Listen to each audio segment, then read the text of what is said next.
iniziative proposte da Cene e da Serravalle, siete numerosi e quindi grazie, anzi un grazie doppio, perché davvero mi aspettavo il deserto e invece siete in tanti. Vi ringrazio tantissimo di essere venuti qua. Grazie.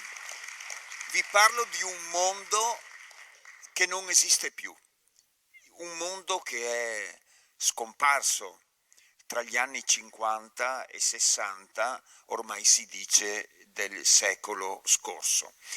È un mondo, quello contadino, che è durato intatto nei secoli e nei millenni, e i campagnoli come me, quelli che hanno la mia età, forse sono stati gli ultimi testimoni di questo mondo.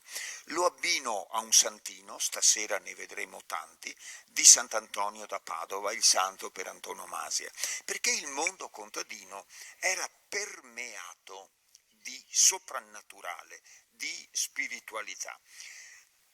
Scrivendo nel 2004 con Mariuccia Baldessin un libro sulle chiesette, sui capitelli, che sono sparsi, lo sapete, per le nostre campagne. Ecco, questo mondo è emerso in tutti i suoi valori e anche nei suoi limiti. E rileggendolo prima di venire qua, ho ritrovato proprio nella parte introduttiva di questo libro delle frasi che mi sembrano particolarmente adatte ad aprire questa chiacchierata. Il mondo dei contadini era un mondo immerso nel soprannaturale, la devozione e il timore, perché si aveva paura delle forze della natura, paura della collera dei santi. La devozione e il timore non avevano confini certi e questa religiosità era dentro una tradizione che non era mutata nei secoli. Allora, quando penso al mondo della mia infanzia, quando pensiamo a questo mondo che, ne sono convinto, non esiste più, ecco, pensiamo a un mondo permeato di devozione, di soprannaturale. Vi ho mostrato il Santino, ma conosco anche qualche quadro nobile. Vi mostro questo quadro di Millet, siamo alla metà dell'Ottocento, 1857-59 per la precisione. Si intitola l'Ave Maria o l'Angelus. Vediamo la campagna, un campanile distante che immaginiamo suona l'Ave Maria e una coppia di contadini, lui e lei, che interrompono il lavoro e si raccolgono in preghiera. Ecco, questo è il mondo contadino che abbiamo nel nostro immaginario, un mondo permeato di devozione. Era tutto permeato di devozione e di santi. Il calendario dei nostri vecchi non era il calendario dei nostri giorni, quello sul computer, quello sui nostri smartphone, era un calendario scandito dai santi. Quale mai dei nostri vecchi avrebbe detto «Vieni a trovarti per il 25 di dicembre»? No, vieni a trovarti per Nadal, o passe da ti a Pasqua, o se veden per Sant'Antonio, disemme la data fioi. Ma che bravi, 13 di giugno, Sant'Antonio da Padova. E se doveva vedersi per l'Assunta, quando io qui si vedeva fioi. Ma bravi, avete ripassato, sono contenta. È già un po' più difficile. E se l'incontro era fissato per San Rocco? 16 di agosto. Bravi. Io veramente studiare, preparatissimi. Un'altra data importante era San Martin, lo diciamo in coro, l'11 di novembre.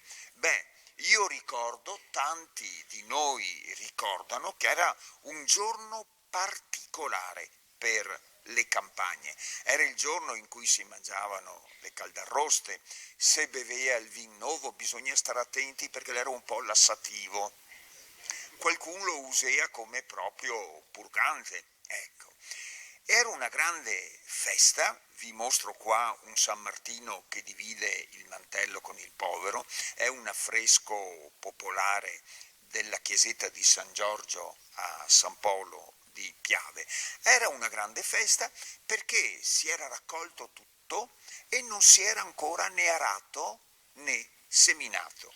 Era una grande festa perché si rinnovava il contratto di mezzadria, il contratto di affitto con el Paron de Atera, ma poteva essere anche un giorno drammatico, perché poteva essere il giorno dello sfratto, il scomio, ve lo ricordate dei nostri vecchi, il scomio, lo scomio, l'escomio era appunto lo sfratto.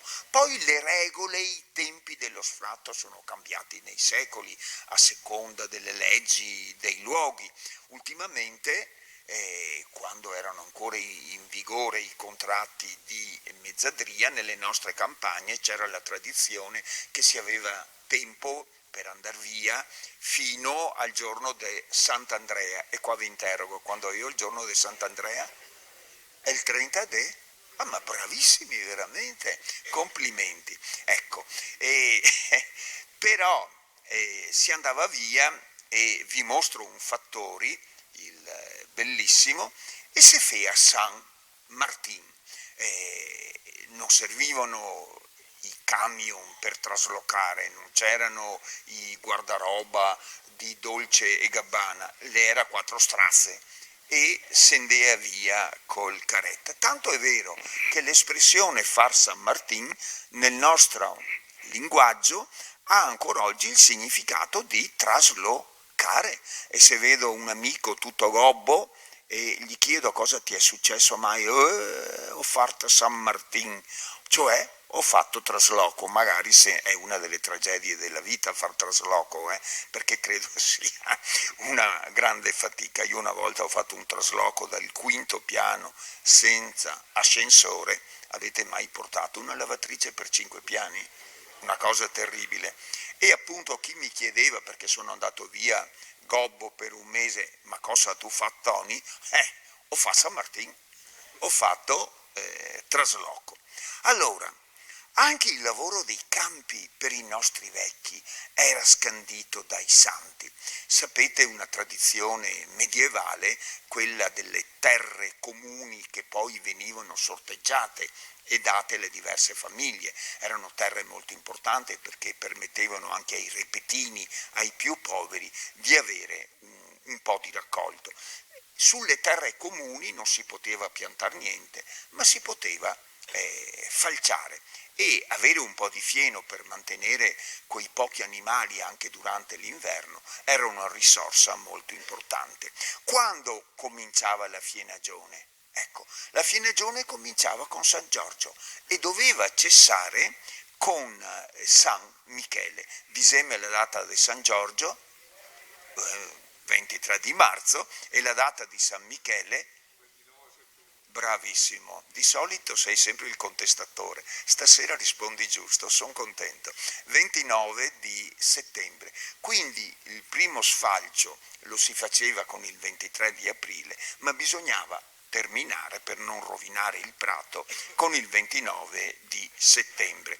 Ma i nostri vecchi, per esempio, sempre ricorrevano i santi anche per gli asparagi e con Sant'Antonio, 13 di giugno, non si potevano più toccare gli asparagi, non si potevano più raccogliere. Era il santo che apriva e chiudeva certi lavori dell'orto e dei campi.